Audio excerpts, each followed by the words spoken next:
Looks good. Okay. One.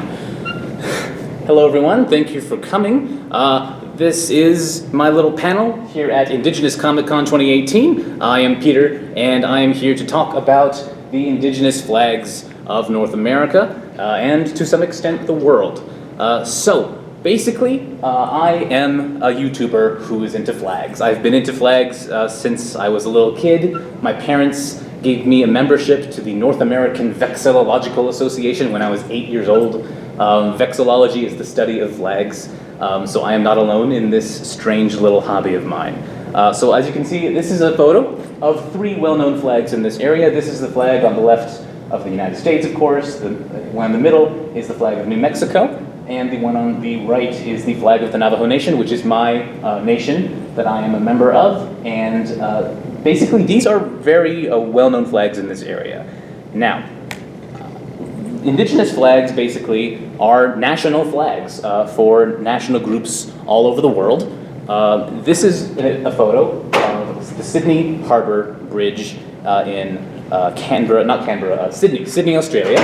This is a photo of the Sydney Harbour Bridge in Sydney, Australia. You can see the flag of Australia over there on the left there, and over here is the flag of the Australian Aboriginal groups collectively. There are hundreds of indigenous nations in Australia, but this is basically the flag they've decided is that's going to represent them as a whole. And really, it's a good flag. So let's take a closer look at it. This is what it looks like up close. You've got two stripes, black on top, red on the bottom, the black representing the people and the red representing the land. And in the center, you have this yellow disc representing the sun. This is a simple flag, but it's very widely used. There's actually a huge movement in Australia right now to replace that Union Jack, that British thing in the corner, with the Australian Aboriginal flag design instead. Because, of course, Australia is an independent country now. It's a bit of a relic of colonialism there. So there's a big movement to actually replace that with the Aboriginal flag there. Let me see. Let me take a breath. I'm going a little too fast. I'm coming on a little too strong here. This is a photo from New Zealand. Over here on the left is the New Zealand national flag, and over here on the right is the Maori flag. The Maori are basically the native people group of New Zealand, and the Maori have a really nice flag as well. If you look closely at it, basically you have the traditional colors of red, white, and black. But in the center here, and then slightly to the left of center, there's this beautiful spiral image. And this spiral image is basically a koru. It's called a koru, K-O-R-U, which is a representation of a fern, which is a plant that is very special to those nations in New Zealand. Let's see, and it's a beautiful flag. It's simple, but it's recognizable. You can recognize it from a distance, like you can see here. It's just a great flag design, and that's always a good sign of a good flag design. If you see it used, if it's inspiring to people, if people are encouraged by it, if it's a symbol of identity, and if it's actually used and displayed proudly like that, that's a sign you have a great flag. So let's, moving on here. This is, if you look in the top left corner, that is the flag of Nunavut, which you can see right here. I brought one with me. The flag of Nunavut is it's the territory in far north Canada, in the Arctic area, that was created specifically for the Inuit in 1999. And you can see it from a distance. It works very well. If we look closely at it, you've got this beautiful red symbol in the middle. That is called an Inukshuk, which is a traditional, it's a pile of rocks that is arranged in a certain way to mark special sites or to serve as a guide, and it's very important to the Inuit tradition. Over in the top right, we have the Northern Star represented in blue. It's also a very good flag. Over here. You're speaking very quickly. Yes, I am. Slow down a little bit. Sorry about that. That's all right. All right, thank you for chilling me out here. Okay, over here is the flag of the Sami Nation in Scandinavia. This is an indigenous group that goes through Norway and Sweden and Finland. And if we look closely at that, it looks like a ton of different colors, but it's actually just 4 colors arranged in a beautiful, funky way. It's exciting, it's bold, it's unique. This is one of my favorite flags in the world, and it belongs to the Sami Nation. You can see it on display in Norway, Finland, Sweden, Is there a symbolism behind it? Yes, I don't know too much about the symbolism, but I do know that the circular pattern there is a reference to both the sun and the moon, which is incorporated in a lot of their traditions. So let me see here. This is the flag of the Ainu Nation of Japan, an indigenous group that usually lives in the north, that has a high population in the north of Japan, where there's a lot of snow and water, and so those colors, white and blue, represent the environment that they live in. Again, another great flag, a unique symbol that you can't see anywhere else. It's something unique to the Ainu Nation. And I'm just listening to examples of great indigenous flags around the world. This is from the Torres Strait in northern Australia, near the New Guinea area and North Queensland. That symbol in the middle is a headdress that is very important to their ceremonies. And over here we've got the flag of the Haudenosaunee Confederacy, which I brought with me today. This is one of my very favorite indigenous flags in the world. Favorite flags in the world, actually. I think it actually does just as good a job as most national flags, because it is a national flag.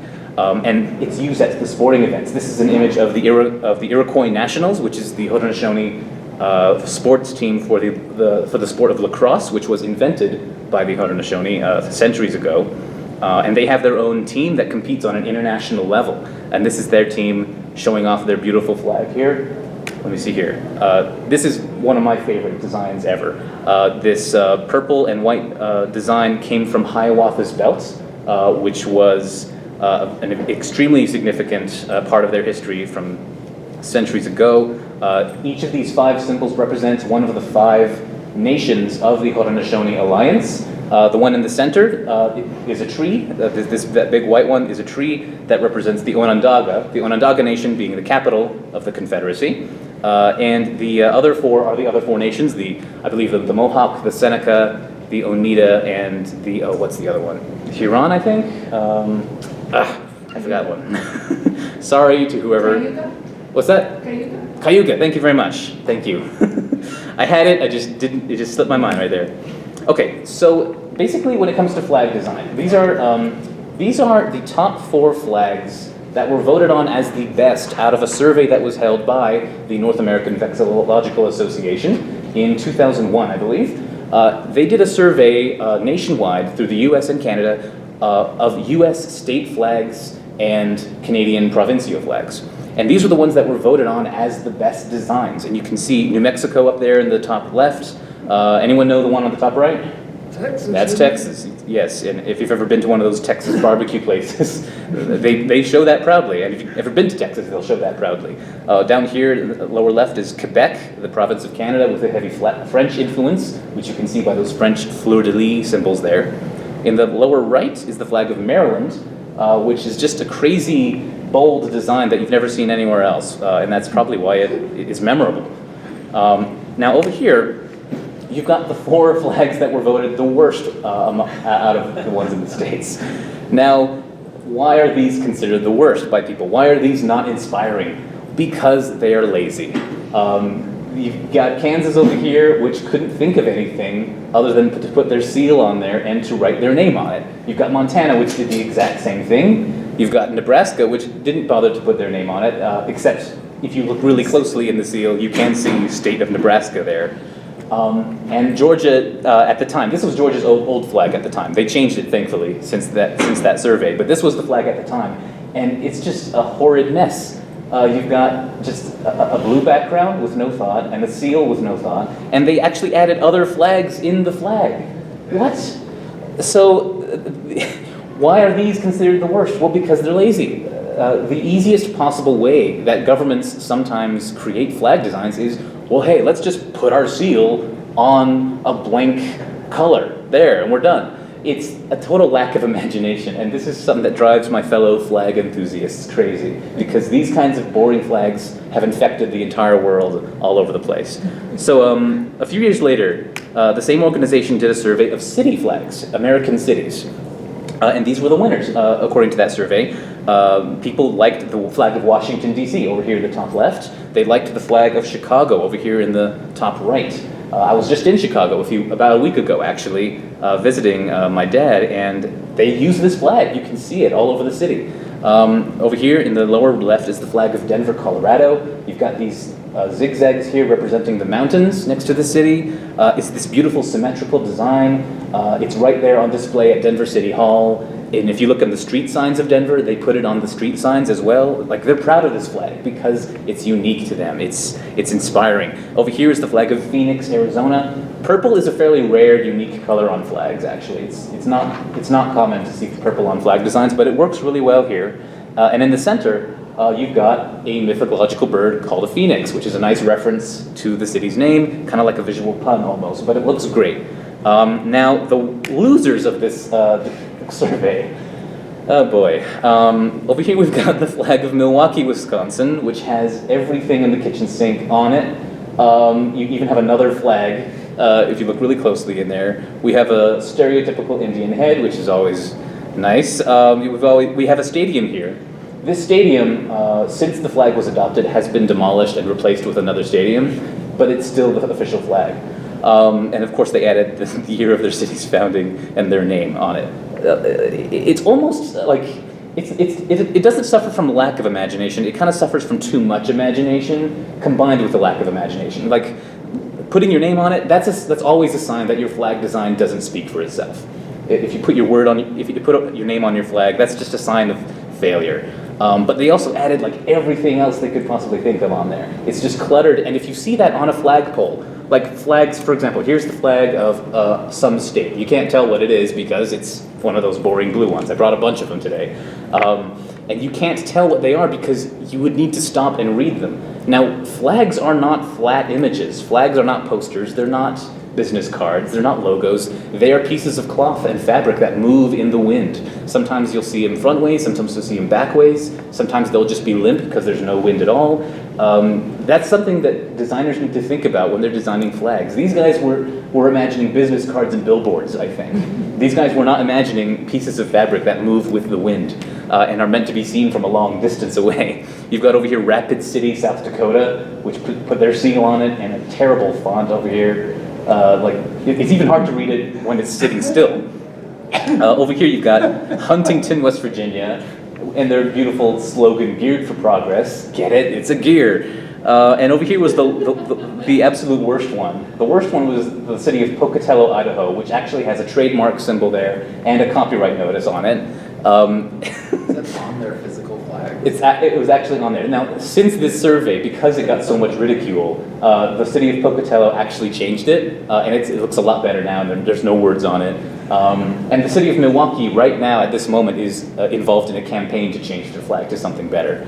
So there's a bit of a flag renaissance going on right now, if you look at it. If you look on local newspapers and stuff, there are a lot of cities that are slowly waking up and realizing we need to fix our flags. So good flags tend to be simple. They tend to be unique and iconic. Bad flags are basically lazy. They put words on it, they put seals on it. It's not great. So Complicated. yes, complicated, something you're not going to see. Now, here basically are a bunch of indigenous flags from here in the US that unfortunately have been inflicted with this plague of let's not put a lot of thought into the design. They put a seal and they put it on a plain color background. This is just a small sampling. There are hundreds of nations on our continent. Some of them have great flags, and I brought some with me here. So these are some great flags of Indian country in the US. But unfortunately, there are a lot of tribes and nations that haven't put a lot of thought into it, unfortunately. And I think that's a shame because nations with all the centuries and millennia of history should have the best flags in the world, not ones that look just like other cities and counties and such. Is there any relationship between ones that are designed by the indigenous themselves or by outside people? I'm not sure about that. I'm going to get to a few examples here and look at some specific examples here. And there are a lot of these. You've got you have to look really carefully to know which ones they are. Like you've got the Puyallup, the Tusuki, Nambe, the Muskogee, Menominee. And the thing is, they're designed like business cards. They're designed like documents. The thing about seals. Seals are meant for documents. They're meant to be complicated. They're meant to be something that's hard to replicate because they're supposed to go on official documents. what makes a good seal and what makes a good flag are two very different things, because flags move, they fly in the wind, you see them from different angles and stuff. Seals are meant for documents, not for pieces of fabric. And that's something a lot of local governments have not thought of. So let me see here. So the North American Vexillological Association came up with a list of guidelines. And I'm going to go through some indigenous flags that do it right and some that don't do it so good. So the first major guideline of what makes a flag memorable and inspiring and good is keeping it simple. That is usually a surefire way to make the flag memorable. So here's one example of a really good one, I think. The Northern Cheyenne around Wyoming, the Wyoming area, use this symbol. It's called the Morning Star symbol. It's related to their ceremonies. I believe it's related to Chief Morning Star, who led their people hundreds of years ago. It's a very simple design, but it features a symbol that is unique to them. No one else in the world has that symbol. It's a specifically Cheyenne symbol, and it's something that they can celebrate on their flag. They don't need a seal. They don't need anything like that. It speaks for itself because of the history and the meaning. Another good one is the flag of the Oglala Lakota, or in the Pine Ridge Nation, the Pine Ridge Reservation. You've got the 8 teepees being surrounded in a circle on a red background. It uses only 2 colors, but it works. It's something unique to them. And you can see this flag being used. It's inspiring, it's bold. Now over here we've got the flag of the Acoma Pueblo, just a few minutes away, just about half an hour away from here. Now this is basically their seal. Now there's a lot of meaning, there's a lot of good meaning in this symbol. These symbols here of nature and animals and stuff, they each reference one of the 11 clans of the Acoma Pueblo. Like, there's nothing wrong with the meaning here, but as a flag, it's a bit cluttered. It's a bit, there's a bit much going on here. And how are you going to identify the little words and the little intricate symbols there when the flag is flying in the wind, or if the flag is limp in the wind, or if the flag is reversed in the wind? This is not an example of a good, simple flag. There's a lot of meaning in here, but I think there are better ways. There are probably better ways to bring out some of their history. The Acoma Nation, yes? Where would that image work? Where would this image work? If you go to the Acoma Nation, you can see it on a lot of government documents. You can see it on posters advertising community events and things like that. I think that works fairly well, because that's what seals are meant to do. They're meant to be seen on a still piece of paper or poster or something. So I live in Grants, actually, just a few minutes away, and I see this every now and then. It's like I think the Acoma Nation, with all of its history, it's tied with a community in the Hopi Nation for the longest continuously inhabited city on the continent, in the United States. And there's so much you could do with that, but they kind of put everything on there. And I think that's a little bit of a design shame. I think they could do a lot more. And also, you've got different words. You've got the word Pueblo of Acoma up here, and as well as Haku'u Hanutra, which is basically the name of the Pueblo of Acoma in the Acoma language. I'm not sure why they put both of them on there, but either way, you're not really going to see it when it's flying in the wind.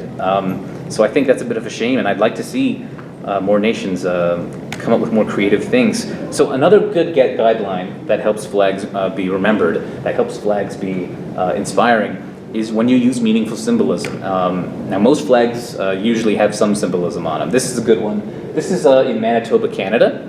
This is a First Nation called the Pekus First Nation that has a combined population of Cree and Ojibwe people there. Now this is sort of a reference to a line that was made in reference to the treaties that were supposed to be upheld forever when the treaties were made between the people of Pekus and the Canadian government.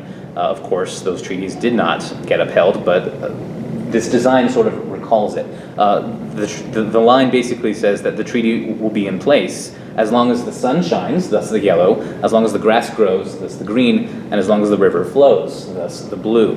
And this red circle represents the concept of eternity. This is sort of a reminder of how that treaty was supposed to be upheld forever, but it of course wasn't. But that reminder is a nice, powerful symbol on the flag of the Pekus Nation today. Now, this is the flag of the Gila River Indian community near Phoenix in Arizona. This one, I think, could use better symbolism. You've got a map, not of the Gila River Indian community as this big outline, you've got a map of the state of Arizona, the state that was carved out with these arbitrary borders here. That's a bit strange. Then you have the words Gila River Indian community. Again, so small, you're not going to see it, and words are just a bad idea anyway. Then you've got the names of the tribes that inhabit, that populate this community, the Pima and the Maricopa. Again, words, this drives me crazy as a flag enthusiast because there are ways to represent the Pima and the Maricopa visually instead of with text. And I would love to see them be more bold and imaginative with this. Let's see here. I would assume that Yes. the center part is the Colorado River, and whether those different reservations align, or? This is probably, I actually do not know exactly what this center map is in the middle. It definitely looks like a river, probably the Gila River, going through various districts of this reservation. That's my best guess, but Maybe counties what's that? maybe counties in Arizona. Could be. But yeah, it's just maybe like this figure here. That looks like a figure that is unique to them. I would like to see that figure being a bigger focus than a map of Arizona. There's so much you could do with this. Let me see here. Another good guideline for flags that are remembered and used and people are proud of is to use just two to three basic colors. Usually when you stick to that number of colors, it tends to stick around more.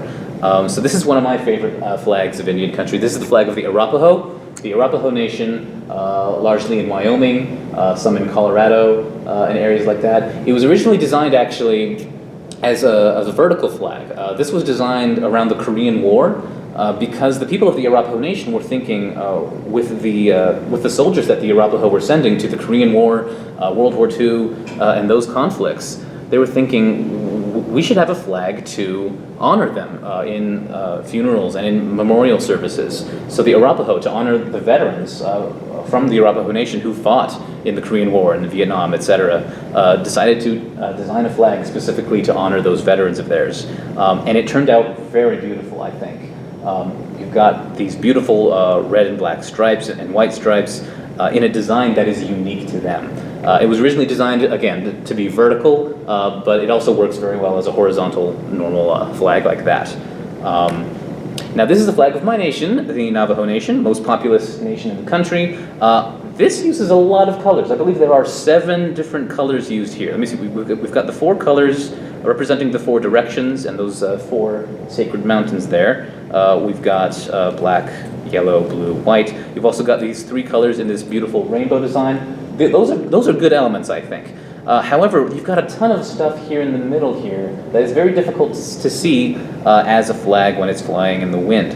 And you also have this oil well, which is a little strange because it's not that environmentally friendly, which is kind of a big deal on our land.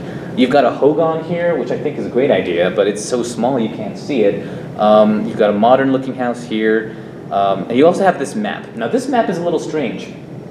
Because this map does not include the entire Navajo Nation. Let me see here.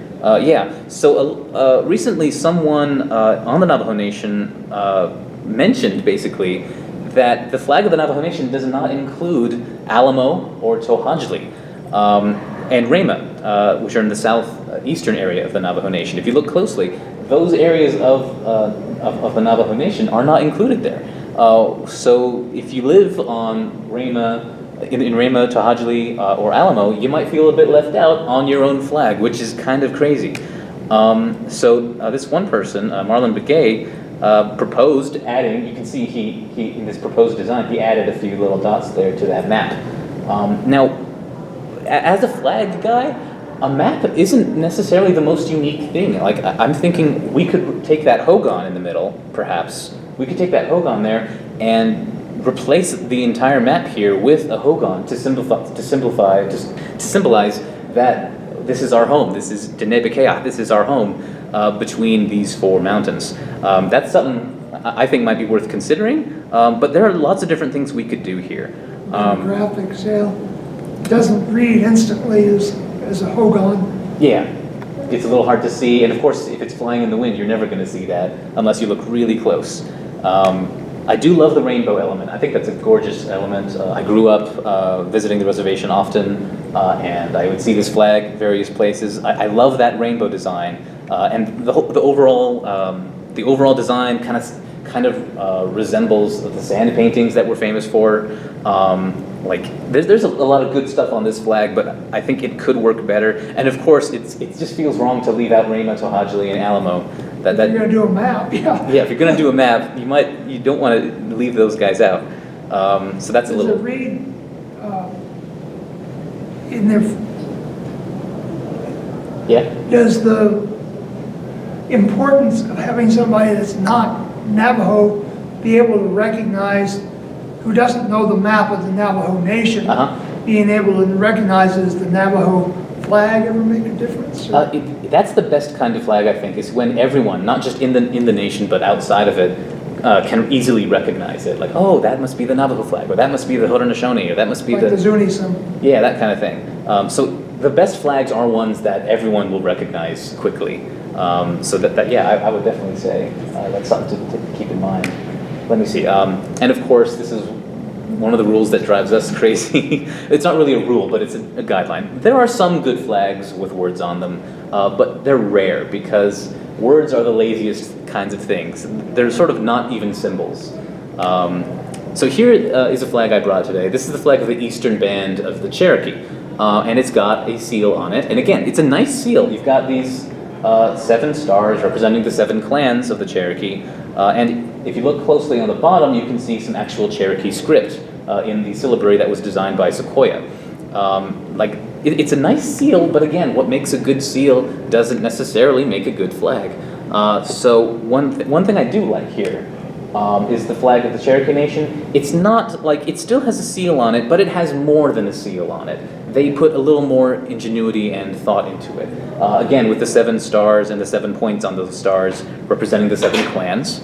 Over here in the top right, they recently added another star to commemorate the victims of the Trail of Tears in the 19th century. And they also have this interesting, unique green and black border around the orange field. It makes the flag more unique than this one. I still think the seal is a bit of a lazy symbol, but they didn't just leave it at that for the Cherokee. They added more to it. They added more unique stuff. And an orange flag, an orange, green, and yellow flag, that's a unique color combination that they can claim for themselves. Is the primary one that's used woven or just printed around the edge? It looks like rope. I don't actually know on that one. Most flag manufacturers will print them today. But it is good when you're designing a flag to keep in mind, the reason a lot of national flags are simple and they work well is because that was before the days of screen printing, the days before digital printing came about. And you had to make flags by hand. You had to sew them. So the simpler they were, the easier they were to produce, the easier they were to manufacture. And even today, with all the printing technology we have, they will still charge you by the color. They will still charge you by the amount of ink and the different kinds of ink you need. So even today, in modern times, even though we don't sew flags that much anymore, it's still good to keep the colors down to a minimum because when you make flags, they will charge by the color often. Let me see here. Now, I mentioned they added that star there in the upper right. They did that around the 1980s, and the wife of the original designer was a little bit upset about that because her husband, who was Navajo, she was Cherokee, but her husband was Navajo. Her husband was the one who designed this flag, just without that black star in the corner. And the Cherokee Nation decided to add that star later to commemorate the victims of the Trail of Tears. But she was thinking. She was thinking that they possibly did this because her husband wasn't a Cherokee, and she was upset about that when that happened. This is just something I want to mention because flags matter more than people realize. We don't think about flags that often, but they're important to people, and even something as simple as adding a star can have a huge impact on the meaning. It's something we need to think about, I think. Let me see here. Now, this is a design here in New Mexico of the Cochiti Pueblo. I love the symbol of the drum here on their seal. They're famous for their handcrafted drums. They've been doing that for centuries. That's something they can claim as their own, this drum. Unfortunately, they decided to write Pueblo de Cochiti not once, but twice on the flag. It just breaks my heart to see this missed opportunity. I would say use the drum, and make that, celebrate that. That is something they have that no one else has. But then they added all this writing to it. I'm like, we have so much imagination here. That's what this convention is all about, in the indigenous imagination. There's so much we could do with our nation's flags here, but too often our local governments don't put that imagination into it. And Especially with this one, well, yeah, with that, you can just put like that drum symbol, yeah, or the pattern that's on it as the flag. Exactly. Like, there's so much you could do with just that without relying on words and text, because again, you're not going to see the text when the flag's flying in the wind. So yeah, I love the drum. I visited their visitor center a little while ago, and they have some on display. It's a great piece of their culture that they're putting on to celebrate. But I wish they emphasized that more than the text. Anyway, moving on. Here's the flag of the Zuni Pueblo, also here in New Mexico, close to where I grew up, near Gallup. And they've got so much text on here. Pueblo, Zuni, New Mexico. Zooming in, you got Great Seal of the Zuni tribe, and then you have some text in the Zuni language around here. And at some point, you're not going to see this. You have some other beautiful, unique symbols around there. You've got a beautiful kachina here. You've got other symbols. You've got this landscape deep inside the seal, but no one's going to see it with all the text cluttering it up. I guess the symbolism, since the state flag has the Zuni symbol in the middle of it, it's kind of what the, we can't put it in our flag because the stupid state's using it. That's actually a bit of an issue. That's actually the Zia Pueblo. Zia, I'm sorry. That's fine. My bad. No, it's fine. They sound similar. Now, this is one exception, I think. This is a good flag, I think. Now, I really wish they did not put Santa Clara Pueblo on it, because it doesn't need it. You could get rid of those words, and it's a gorgeous looking flag. You've got these beautiful blue step designs in the corners there, which is a reference to the architecture on the Pueblo. You've got some beautiful stepped adobe houses and such, and that's what that is a reference to. This flag was actually designed by one of their former governors, and it's got this beautiful image of a wedding vase in their signature pottery style, and the Avanu serpent circling around it. It's a gorgeous looking design, and even though it has words on it, the words don't cancel it out too much. It doesn't hide anything too much. So this is one of the exceptions, I think. You can have a good flag with words on it. It's just rare. The good thing is all these beautiful symbols and imagery saved it, despite having the words on it. So that's one example of a good one. And this is kind of in the middle, I'd say. This is the Pueblo of Zia. I think I'm gonna have to leave. That's too embarrassing. No, that's fine. I lived here all my life. I should not say that. I do embarrassing stuff like that all the time. Maybe when I look at the video later, I might have mispronounced something terribly. I don't know. But anyway, so this is the flag of the Pueblo of Zia, and they use their symbol that basically the flag of New Mexico stole from them without their permission. And they're still asking for some reimbursement there. And it's a great symbol. They've been using it for centuries. It's important to their ceremonies. It represents life. It represents so much to them. And it came from this Pueblo. And it's 100% right of them to use it on their flag. It's just the words Pueblo of Zia on top. I'm like, oh, that's a great symbol. There's a reason why New Mexico stole it for their flag. It's a great, beautiful symbol. I guess they had to put the words up there because possibly to identify it from. Except for the color, yes. Yeah. So this was kind of a in the middle for me, but it's a gorgeous symbol. And their final guideline is be distinctive or be related. So you might have noticed here are all these state flags I brought with me. I collect these. Here are a ton of these boring blue ones that all look the same, that they put no thought into. Idaho, Michigan, Nebraska, South Dakota, There's Wisconsin with the word Wisconsin on it. Like there's so many of these that don't celebrate what's unique about their state. And I noted, and I showed you all those ones with the seals and stuff earlier that don't make it unique. But here's one example of one that I think works really well. So the Metis are a group, an indigenous group in Canada that use this infinity sign to represent themselves. And they're all over Canada and the United States as well. And different areas of the Métis population use different flags that are kind of localized. And they all incorporate this beautiful infinity symbol into them. Nova Scotia, you've got an infinity symbol in the middle. Saskatchewan, you've got it next to a bison.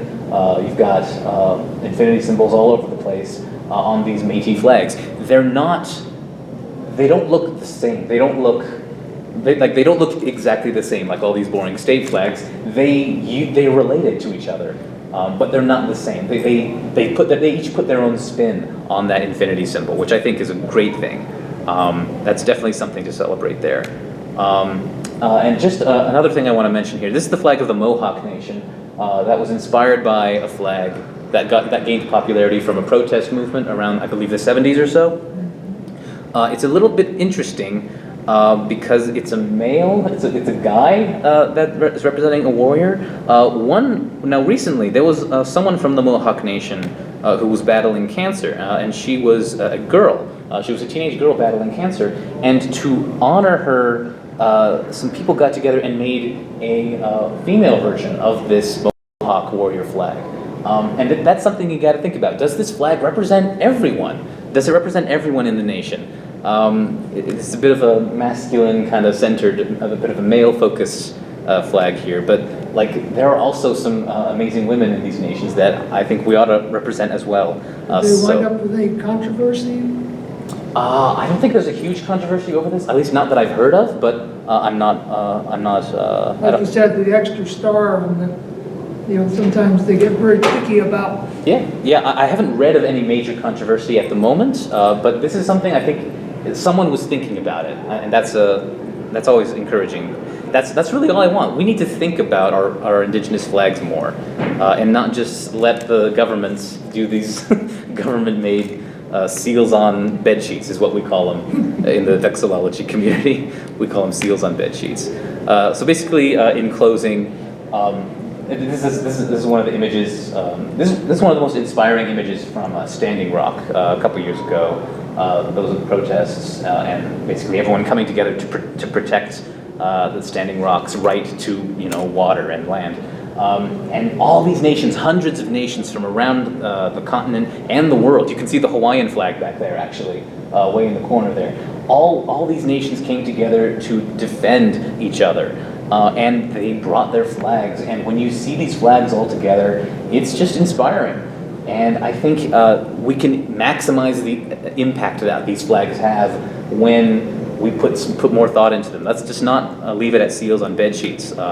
Let's not just put seals on plain white backgrounds. Like there's so much more you can do with these flags because when they're all together like this, it's great when you can see them and stand out. Like you've got the Métis flag there with that infinity symbol right over there. Way in the back, you can see, I believe, the Oglala Lakota I mentioned earlier. That red one in the back there. The more unique the flags are, the more impact they have, the more inspiring they are, and that's basically what I'd love to see more. So I'd say let's think about those flags a little more. Let's put more thought into them. That's basically all I wanted to say. Are there any places in the world that you know of where the indigenous flag has been adopted up into whatever the equivalent is for state or province anywhere in the world? Well, actually, in Bolivia, there's the national flag of Bolivia. I think I might actually have a photo on my laptop here. Let me see if I can get out of here and show you real quick. I do this on my YouTube channel all the time. Let me see, somewhere in here, there is, let's see, was it Bolivia? Where was it? There it is. Let me see if I have an image for you here. Right. Okay, so this is one of the flags of Bolivia. This is the one that most people know internationally. But there's also this flag here, which was also officially adopted as a second equal national flag, and this was invented by the Aymara people in Bolivia, which is an indigenous group, and the president of Bolivia is indigenous himself, so that probably helped that become an equal status. But yeah, there are examples of indigenous flags all over the world that have had that impact. That's neat. So anyway, that's basically my my presentation on flags of indigenous countries. Thanks for coming, guys. Thank you, that's neat. All right, that's it. Now I'm gonna have to give up my statehood because I'm mistaking for Zia and Zuni. Oh, that's fine. It's they both begin with Z. We confuse stuff all the time.